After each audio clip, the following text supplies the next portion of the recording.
يا ترى فكرت قبل كده في البحر؟ المية اللي ملهاش نهاية دي؟ طب سألت نفسك إزاي البحر مش بيخلص؟ يعني ما هو تحته رمل، والرمل بيشرب المية، يبقى ليه البحر لسه موجود؟ مش المفروض يبلع المية دي؟ ولا هو في سر محدش عارفه؟ في الفيديو ده هنجاوب على السؤال ده، وهنغوص سوا في أعماق علم الجيولوجيا والهيدرولوجيا، بس بطريقة بسيطة وسهلة وممتعة. وقبل ما نبدأ دوس لايك لو بتستمتع بالحاجات الغريبة دي، واشترك في القناة علشان يوصلك كل جديد. ويلا بينا نغوص في لغز البحر. تعال نبدأ من الأول خالص. يعني إيه كلمة رمل أصلاً؟ اللي بنمشي عليه على البحر واللي بيخش في هدومنا وإحنا مش واخدين بالنا، هو ده اللي ممكن يكون بيبلع البحر؟ طب نعرف عنه إيه؟ الرمل ببساطة هو تجمع من حبيبات صغيرة جداً جداً. حجم الحباية بيكون ما بين 0.01 ملي ل 20 ملي، يعني أصغر من الظفر وأكبر شوية من التراب. طيب الحبيبات دي جاية منين؟ أغلبها جاية من تكسير الصخور على مدار ملايين السنين. المطر، الرياح، التآكل، الزلازل، كل ده بيكسر الجبال والصخور، وبينتج عنهم الحبيبات الصغيرة دي اللي بتتجمع وتتحول لرمل. بس مش أي نوع رمل، في رمل أصفر، أبيض، أحمر وأسود كمان. اللون بيعتمد على نوع الصخور اللي اتكسرت، وأشهر نوع من الرمل هو اللي بيتكون من الكوارتز، وده نوع من أنواع السيليكا، مادة شديدة صلابة ومش بتتفكك بسهولة. طب الكوارتز ده عامل إزاي؟ كريستالة صغيرة شفافة زي الزجاج بس أقوى، وعندها خاصية غريبة بتخلي المية تنزلق منها مش تتشرب فيها. يعني الرمل مش سفنجة، ده شبه الزجاج المكسر الصغير. المية ممكن تعدي من بين الحبيبات لكن مش هتدخل جواها. كمان لازم نعرف إن الرمل فيه حاجة اسمها المسامية والنفاذية. المسامية يعني فيه فراغات ما بين الحبيبات. أيوة فيه. طب الفراغات دي تسمح للمية تنزل؟ أحياناً بس مش على طول. لو الرمل ناشف وضاغط على بعضه جامد، المية ممكن تقف فوق، ولو الرمل مفكك المية تنزل شوية، بس برضه مش بتتخزن فيه، بتنزل لتحت أكتر. وده اللي هيقودنا للسؤال اللي بعده: إيه اللي بيحصل للمية لما تنزل من فوق الرمل في قاع البحر؟ هل بتنشف؟ هل بتتخزن؟ تعال نكمل. المية اللي في البحر مش زي مية الحنفية اللي عندك في البيت، دي مية مختلفة تماماً، مية مالحة جداً وبتحتوي على أملاح ومعادن كتير جداً، أهمهم كلوريد الصوديوم اللي هو نفس الملح اللي بنطبخ بيه. بس السؤال هنا: إيه علاقة الملوحة بالرمل؟ وليه المية المالحة دي مش بتدخل في الرمل بسهولة؟ هقولك، المية المالحة فيها جزيئات كتير، ودي بتخليها تقيلة أكتر من المية العذبة، ولما تيجي تدخل جوه الرمل الأملاح بتقفل المسام الصغيرة اللي بين حبيبات الرمل. يعني كأن المية بتحاول تدخل بس بتلاقي الباب مقفول. وده غير إن حركة البحر نفسها مش سايبة المية تهدى وتدخل. أمواج طول الوقت، تيارات، مد وجزر، المية طول الوقت بتتحرك، وده بيخلي أي كمية تدخل في الرمل تطلع تاني بسرعة. وطبعاً الضغط كمان بيلعب دور، كل ما تنزل لتحت الضغط بيزيد، المية بتضغط والرمل بيكون مضغوط جداً، فما فيش فراغات كفاية تمص الكمية الضخمة دي من المية.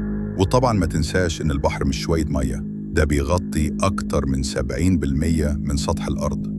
يعني قدامنا كمية خرافية من المية، أكتر من 1.3 مليار كيلو متر مكعب. يعني حتى لو الرمل بلع شوية ولا حاجة، نقطة في بحر حرفياً. وعلى فكرة، المية المالحة دي مش بس بتفضل على سطح البحر، ده كمان بتخترق مسافات صغيرة جداً جوه الرمل، وبعدين تطلع تاني بفعل الضغط أو تتحرك مع التيارات تحت الأرض. الخلاصة: الرمل مش قادر يمتص مية البحر بشكل فعال، والسبب الملوحة، حركة المية، ضغط القاع، وحجم البحر الضخم جداً. دلوقتي بقى نروح للجزء المهم جداً في الحكاية، وهو دورة المياه اللي من غيرها البحر. كان زمانه نشف من زمان، والرمل كان بلع اللي يبلعه وساب الباقي يتبخر. تعال نفهم الحكاية ببساطة. المياه اللي في البحر مش بتفضل مكانها كده للأبد. في حاجة بتحصل كل لحظة وكل ثانية اسمها التبخر.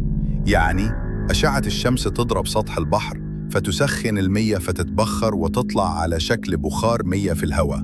لكن المفاجأة، المياه اللي بتتبخر ما بتطلعش معاها الأملاح. يعني البخار بيكون نظيف، مياه عذبة 100%. البخار ده بيطلع لفوق، ولما يقابل طبقات هواء أبرد يبدأ يتكثف ويتحول لغيوم، والغيوم دي لما تتقل وتتشبع يحصل اللي احنا عارفينه، المطر ده بقى بينزل على الجبال والغابات والصحراء والمدن. بس جزء كبير جدا منه بيرجع في الآخر للأنهار، والأنهار بترجع تاني للبحر. يعني البحر بيبعت مياه فوق ويستقبلها تاني من السماء ومن الأنهار. زي ما تقول كده، مياه بتلف حوالين نفسها في دايرة عظيمة ودقيقة ومحسوبة. وده اللي العلماء بيسموه دورة الماء في الطبيعة أو الواتر سايكل. ودي واحدة من أعظم الأنظمة الطبيعية على الكوكب.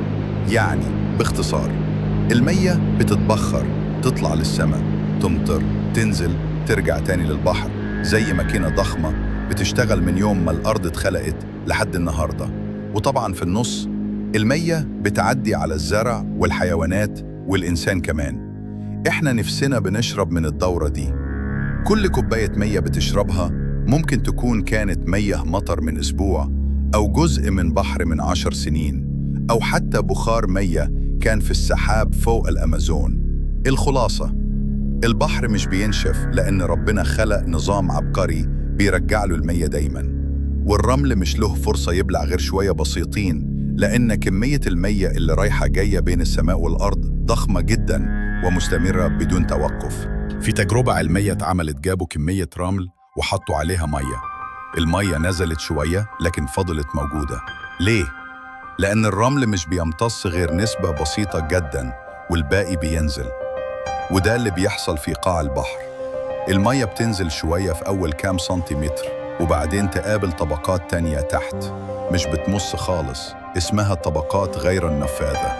القاع مش كله رمل، تحت الرمل فيه طبقات من طين وصخور صلبة بتمنع أي مية إنها تغوص أكتر.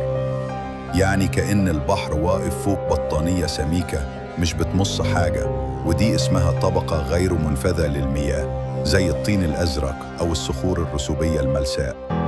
يعني مهما حاولت المياه تدخل بتترد وترجع تاني للبحر. تخيل معايا لو البحر بيخلص فعلا، هيحصل خلل مرعب في الكوكب. السمك هيموت، درجة الحرارة هتزيد، الأنهار هتنشف، المحيطات هتتبخر، ودورة المياه هتتوقف. يعني باختصار، الحياة هتنتهي.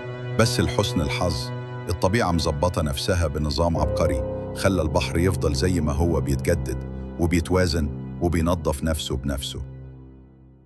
اللي باين قدامنا على الشاطئ مجرد منظر جميل، لكن وراه علم كبير ونظام دقيق وتوازن رهيب. البحر مش بيخلص لأنه داخل في دورة ربانية منظمة جدا، وتحت الرمل في حاجات مانعة للامتصاص. يعني البحر مش ساذج، ده أذكى مما تتخيل. لو عجبك الفيديو ما تنساش تدوس لايك وتشترك في القناة وتفعل الجرس علشان توصلك الحلقات الجاية. وسؤالنا ليك، إيه أكتر حاجة غريبة نفسك تعرف تفسيرها؟ اكتبها في الكومنتات.